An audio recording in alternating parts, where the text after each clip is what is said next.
Salam alaikum. Je vais essayer de faire court, ne vous inquiétez pas. Si j'arrive. Bon, je remercie tout d'abord Monsieur Fikri pour son intervention très poétique, très sensible. Et je remercie aussi Monsieur Omar Tijani et Iskandar pour leur exposé de cette, je dirais, de cette masse de qualité, de recherche de qualité en architecture. Je dirais, pour avoir eu l'occasion de passer dans leur agence, que c'est vraiment un dogme chez eux, cette recherche de qualité. Bon, pour ma part, je vais essayer d'être l'interprète et le porte-parole des étudiants, plus que d'essayer d'apporter une quelconque expérience ou un quelconque jugement sur cette question de mutation.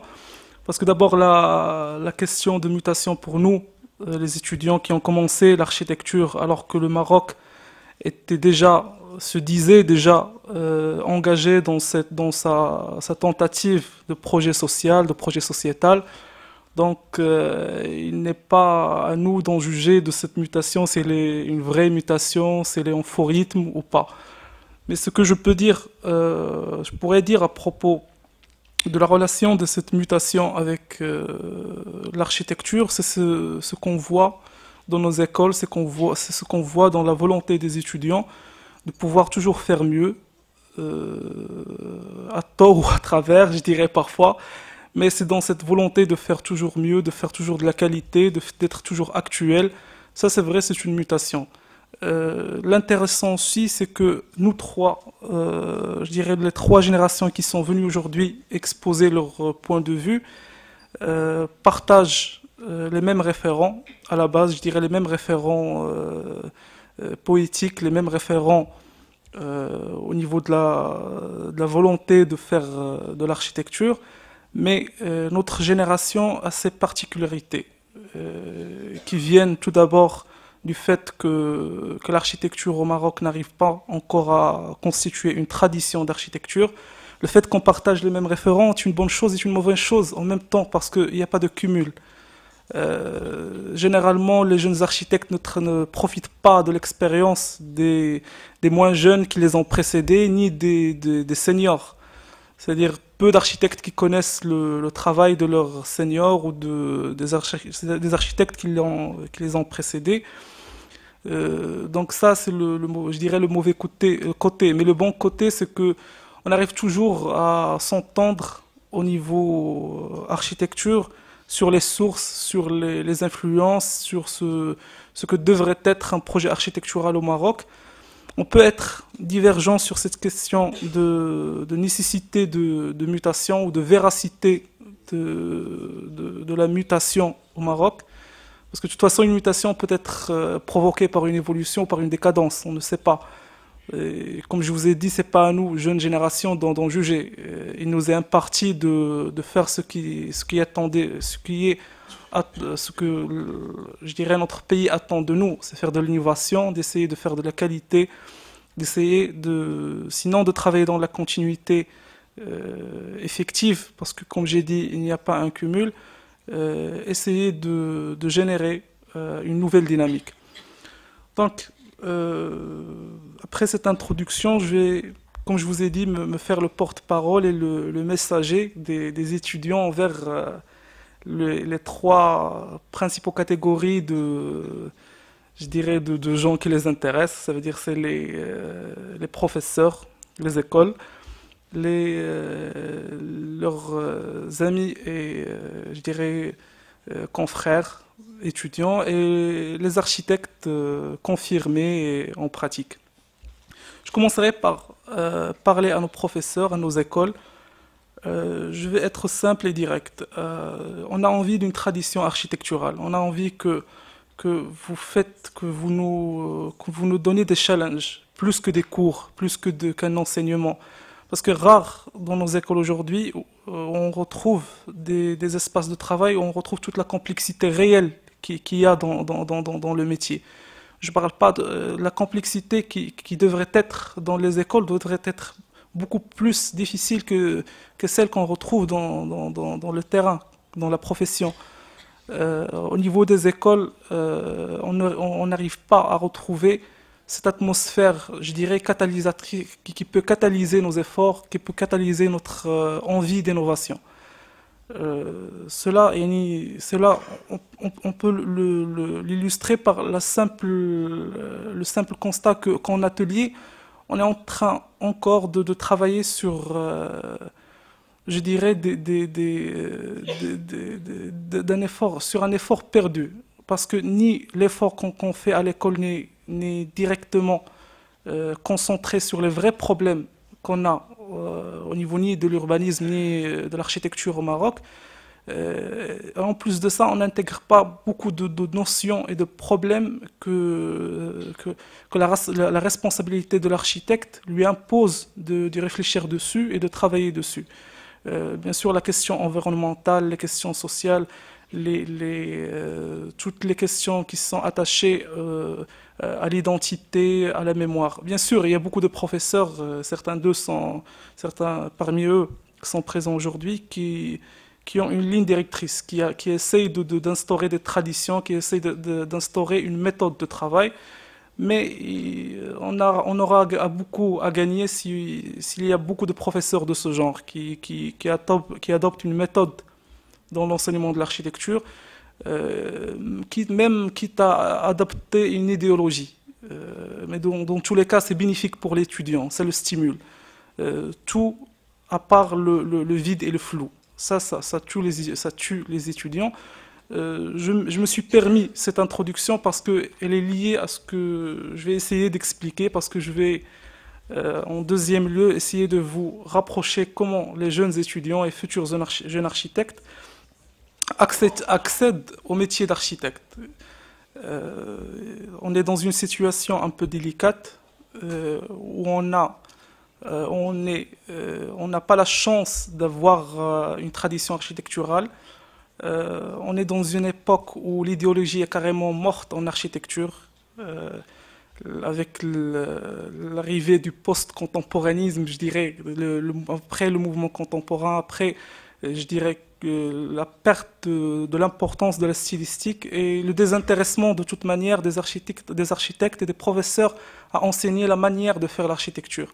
Ils nous demandent plus de faire des projets selon une qualité, selon un palier de qualité, je dirais, esthétique, au niveau du programmatique, esthétique, etc.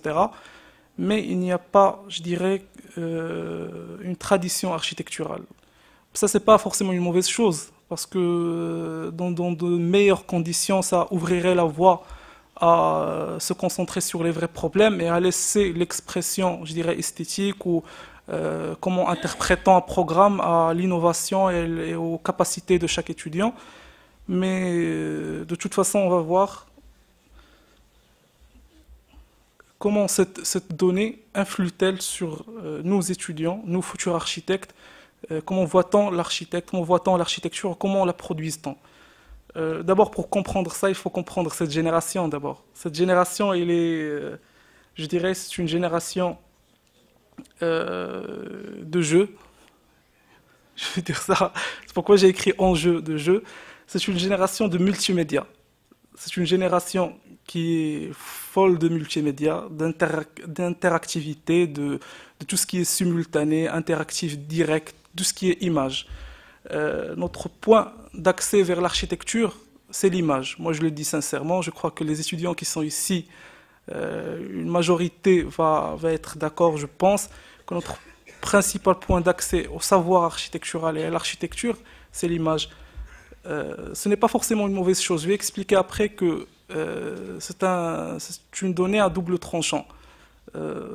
Premièrement, comme j'ai dit, notre génération est une génération d'images, donc on était condamné à accéder à l'architecture, à accéder au savoir architectural à travers l'image.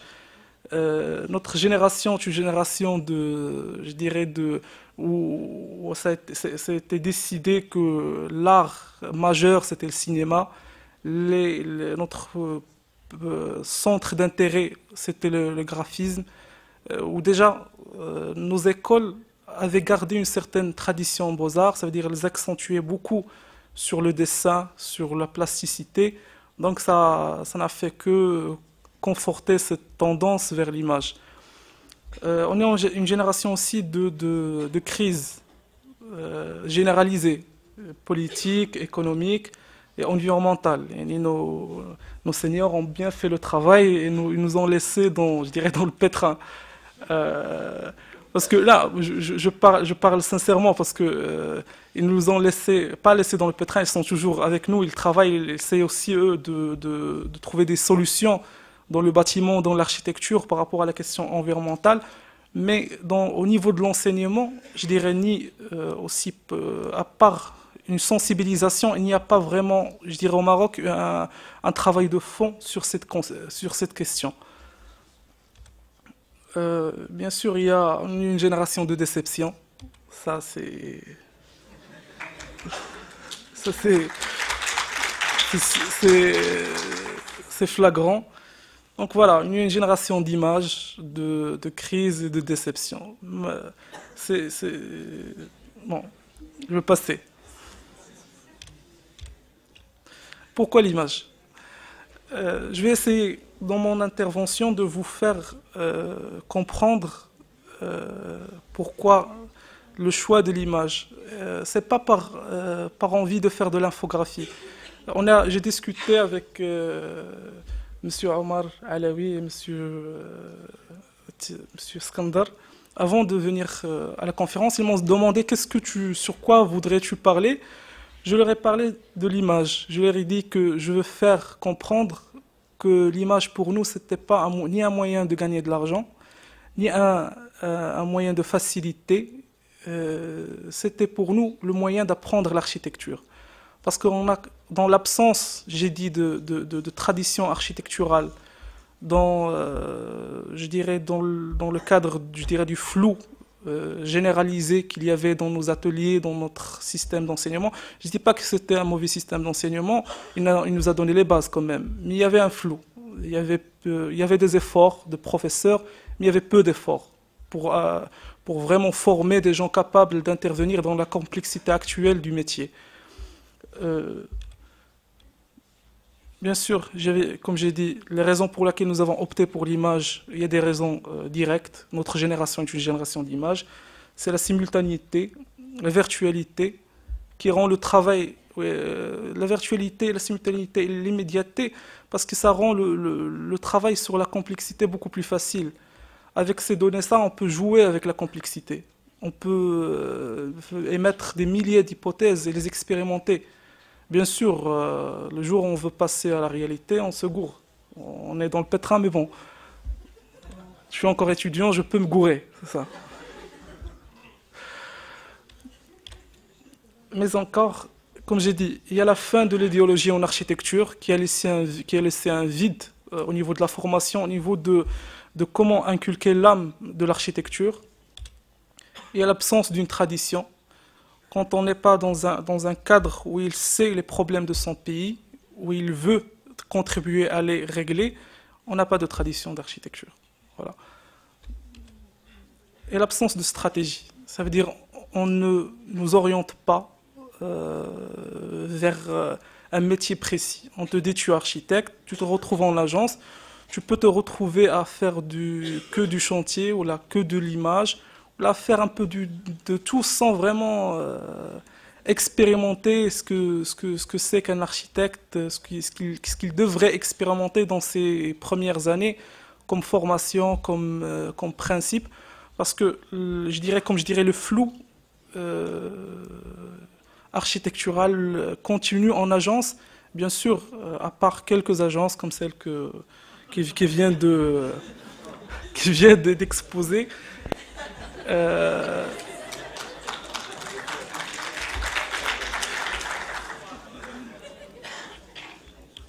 non, mais c'est sincère, je pense ça sincèrement. Hein. Comme j'ai dit, le flou en atelier continue en agence. Euh, le flou, même dans le rapport avec le jeune architecte, ils ne savent pas ce que nous sommes. Est-ce que nous sommes des infographistes? Puisqu'on vient, on ne maîtrise pas vraiment bien quelque chose à part l'image. C'est ça. Donc ils ne savent pas très bien qu'est-ce que nous sommes, donc à un certain degré, il faut les excuser. S'ils font de nous ce qu'ils veulent, il faut les excuser à un certain degré. Euh, je vais un peu sauter. Donc voilà, nous nous retrouvons orphelins dans un métier orphelin dans un métier qui a une profonde tradition et nous nous retrouvons à chercher nos propres références. Donc, pour nous, pour un certain genre d'étudiants, nous avons choisi notre maman et notre papa. Voilà. Ah. Ah, parce que sincèrement, c'est logique. Vous vous retrouvez avec des images, de- vous vous retrouvez avec des images, et c'est l'image qui te renvoie à ça, c'est la source. C'est d'eux ou je ne parle pas de Zahadid ni de Rem Koolhaas comme deux architectes uniques, mais ils représentent tout un courant. C'est ça ce qu'ils représentent. Ils représentent tout un mode de pensée sur l'architecture. Et ils représentent aussi une certaine production architecturale massive, je dirais, qu'on ne peut pas contourner. Que si tu veux savoir ce que c'est que l'architecture aujourd'hui dans le monde, tu es obligé de passer par ces deux. Le problème, c'est que plus on voit d'images, on a envie de voir des projets. Parce que l'image ne nous contente pas. On a envie de comprendre. Donc plus on se met à lire, certains de nous bien sûr, certains parmi nous bien sûr, on commence à lire, on commence à chercher derrière l'image qu'est-ce qu'il y a, le projet, les idées, l'historique, etc., etc. Ben, on s'est rendu compte à la fin qu'il y a un divorce qui se fait et certains parmi nous ont décidé de vivre avec le papa. Pourquoi? Parce que bien sûr, Zaha Hadid, c'est une icône, mais elle représente tout ce que aujourd'hui dans le monde est accroché à la stylistique, est accroché je dirais, au capitalisme, à la forme pure et dure, à l'architecture formelle, alors qu'on comprend très bien qu'ici au Maroc ça ne va pas marcher. Bien sûr, on n'a pas ni l'industrie, et on n'a pas l'envie de faire ce genre d'architecture. On a envie de faire une architecture plus humaine, plus proche des gens, plus consciencieuse. Donc c'est pourquoi on choisit de vivre avec le papa, euh, qui a beaucoup de projets qui font peur, parce que difficile de les approcher sans avoir été, je dirais, dans son agence, sans avoir travaillé pendant 10 ans avec ce monsieur pour pouvoir comprendre comment ces projets marchent, comment cette architecture avant-gardiste, contemporaine, etc. Marche, pour pouvoir apprendre. Mais on a la chance que ce papa a beaucoup écrit, a beaucoup expliqué, et que après un certain moment, on commence à discerner que c'est une architecture du temps, que c'est une architecture de la mutation, justement. Et c'est là où on revient à cette fameuse mutation, que c'est à travers l'image qu'on a pu apprendre quelque chose sur l'architecture. Après avoir appris quelque chose de l'architecture, il faut en faire, bien sûr. Et là, il faut copier. Moi, je vais être sincère, tous les architectes copient. Bah, c'est notre manière de... Moi, je peux le dire. Je suis un étudiant, je peux le dire. On apprend par le fait de copier. Il faut copier le projet. Bien sûr, je ne parle pas de copier la façade, de copier le plan, mais on copie la forme, on copie le système, on essaie de comprendre et de reproduire. C'est je dirais, cette fin d'architecture qui nous pousse à vouloir copier. De toute façon, j'ai preuve à la main, je suis venu avec des exemples. Par exemple, ici, c'est Rem Koolhaas, New City Hall à Rotterdam et MVRDV. MVRDV d'ailleurs, ils ont travaillé dans l'agence Rem Koolhaas, et Zaha Hadid aussi. Donc, copier, c'est une tradition d'innovation en architecture. On copie le maître pour reproduire. On ne copie pas la forme, on copie le système. Parce que le maître, il est bon. Il a compris son temps, il a compris son capitalisme, il a compris sa culture. Il a commencé à faire de l'architecture adaptée à ça. Ça marche. Donc on aimerait faire des choses qui marchent. Donc on commence par copier, trop copier. Ça veut dire qu'on veut copier le système avec la forme. Après, on peut dissocier les deux. C'est une évolution. Bon, je vais sauter rapidement les exemples. Ça, c'est Rem Koolhaas, Prada Pavillon et Mario Botta. D'autres références entre Zaha Hadid, Sana et Rem Koolhaas. des procédés. Ça, c'est un exemple intéressant. C'est deux architectes je dirais qu'il y a un semblant de copiage entre eux, mais qui sont aux antipodes, Stephen Hall et Zaha Hadid.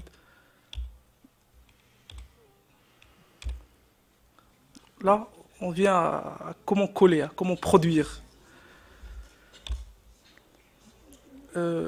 Avant de vous présenter deux petits projets qu'on avait fait dans un contexte d'école et où on a essayé de concrétiser cette expérience. Je ne vais pas être ingrat et dire que nous avons appris l'architecture qu'à travers ce processus d'exorciser l'image, jusqu'à arriver à la forme, au principe et pouvoir ressortir avec une manière de faire l'architecture. En plus, il fallait la contextualiser parce que c'est un autre contexte ici. Je veux dire que nos profs nous ont permis de faire ça. Il y avait certains profs, beaucoup de profs je dirais même, que quand ils sentaient ça, ils sentaient cette envie, cette fin d'architecture, ils nous laissaient faire, bien sûr. Il y en avait qui avaient leur manière de faire, leur méthode à enseigner, qui est très respectable, et que même eux laissaient, je dirais, le champ quand on arrive à produire à l'innovation et à pouvoir, comme je dirais, concrétiser notre propre expérience. Et comme je vous rappelle, j'ai dit qu'il commence par l'image. Bon, je vais vous donner un exemple ici. C'était un projet dans un atelier sur l'Agdal, sur l'îlot urbain. On a fait. Ce qui est bon dans l'école, c'est que côté analyse académique, il y a beaucoup de ça. Il ne faut pas s'inquiéter de ce côté. On est capable de faire beaucoup d'analyses.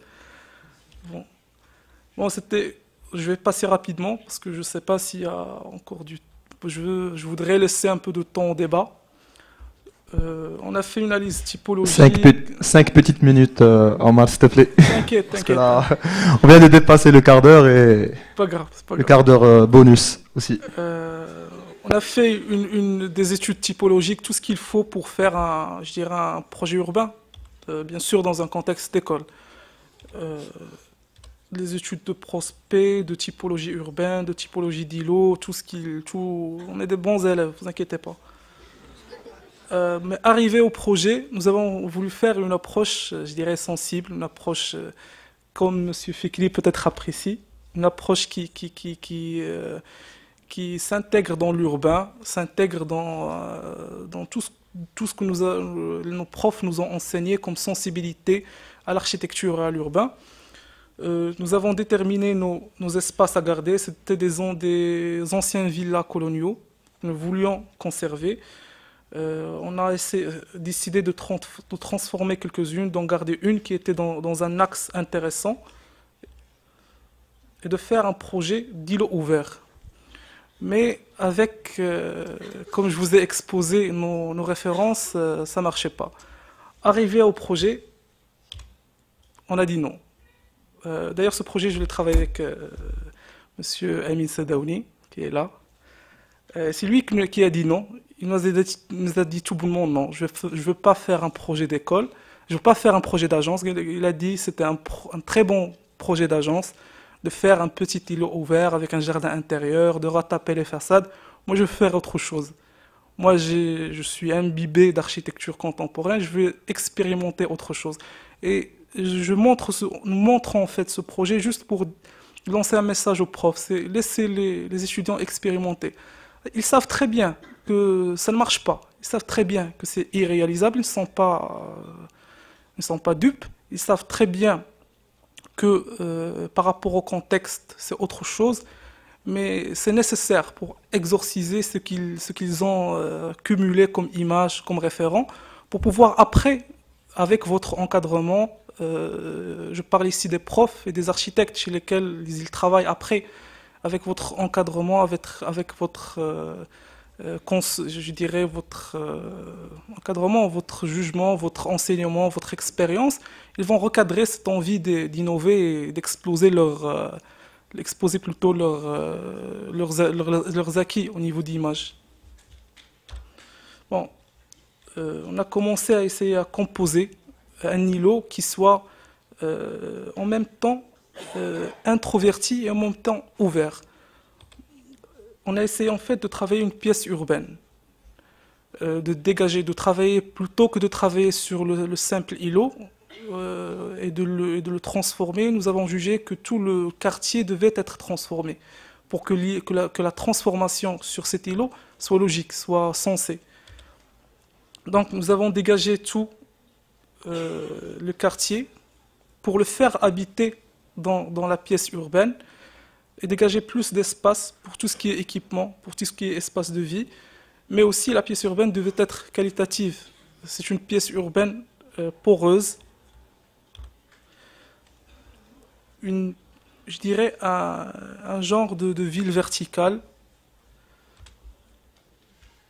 traversable, vivable, qui bien sûr nous garantit une économie de surface, qui est aussi, je dirais, l'expression d'une volonté de faire, je dirais, de l'urbanitecture, comme disait l'un de nos profs, de l'architecture à l'échelle de l'urbanisme.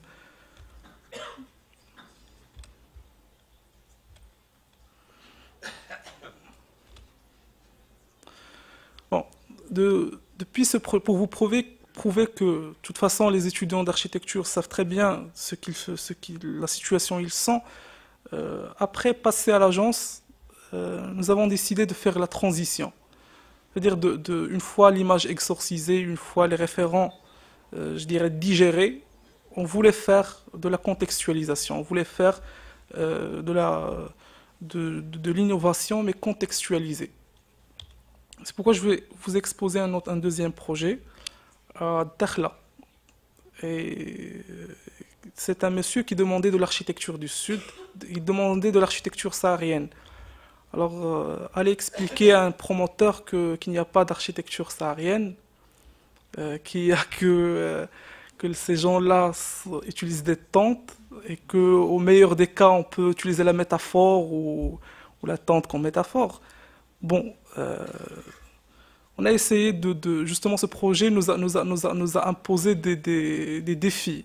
Ça veut dire, voilà, tu as un bon terrain, tu as un maître d'ouvrage ouvert à tes idées, mais il te pose une colle. Fais-moi de l'architecture saharienne. Moi, je veux sentir que c'est du Sahara, je veux sentir que c'est vivant. Bon, on a pris le défi. Là, c'est le site. C'était un projet d'habitat touristique, d'hôtel, qui était ouvert sur la mer. Nous voulions endosser la responsabilité d'architecte ici, premièrement une responsabilité civile, en restituant une partie sur la plage et une partie du projet au public, avec une piscine publique, et de ne pas fermer l'îlot, de l'ouvrir, de laisser ce que l'urbanisme, on ne sait pas, c'est de l'urbanisme organisé ou la force des choses qui a fait cette roi traversée vers la mer. Donc on a essayé d'ouvrir l'îlot vers la mer. On l'a travaillé comme suivant. On s'est dit, on ne va pas travailler avec des métaphores, mais on va travailler avec des systèmes. Nous avons créé une plateforme et nous l'avons traitée. Bien sûr, c'est comme des dunes, mais ce n'était pas ça l'objectif, c'était la question des vents. Dans la périphérie, on est obligé de s'élever pour faire des remparts au vent. Et à l'intérieur, on est obligé de se baisser pour créer des patios, créer des espaces ouverts à l'intérieur. Nous avons, comme je vous ai dit, nos trois axes nous ont ouvert notre îlot. L'hôtel à gauche et les trois autres parties sont de l'habitat. Ça, c'est le plan masse. On voit comment ces espaces qui sont traversants vers la mer sont bien plantés et constituent une continuité, une liaison. Le projet, parce qu'il venait dans une situation où il ne fallait pas qu'il soit un projet qui ferme l'océan, qui ferme la pratique de la côte. Parce que même si cette corniche n'est pas très bien aménagée aujourd'hui, mais qui sait, demain peut-être il y aura un bon projet dessus, on n'a pas le droit de fermer cette corniche sur 200 mètres aux gens. Et ça, c'est une chose aussi que j'aimerais dire à nos architectes et à nos profs, c'est et pas mal de nous apprendre les responsabilités d'architecte quand même, avec l'architecture aussi. Parce que les responsabilités architecturales peuvent elles aussi faire de l'architecture à un moment donné. Voilà. On te remercie Omar pour cette présentation. C'était Je fais très passer les instructif. images et je finis. 2 minutes encore, vas-y. Bon, voilà, je dirais le promoteur a été ravi parce qu'il a senti que de l'architecture saharienne, moi personnellement je ne vois pas où. Mais bon, le travail, parce que le travail que nous avons fait, c'était de l'architecture dépouillée. De l'architecture dépouillée, de l'architecture statique, mais avec la forme générale qui dessine des dunes, qui dessine une multitude face à un rêve, je dirais. Voilà,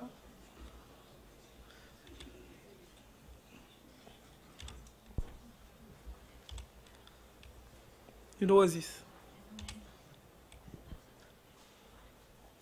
Je vous remercie.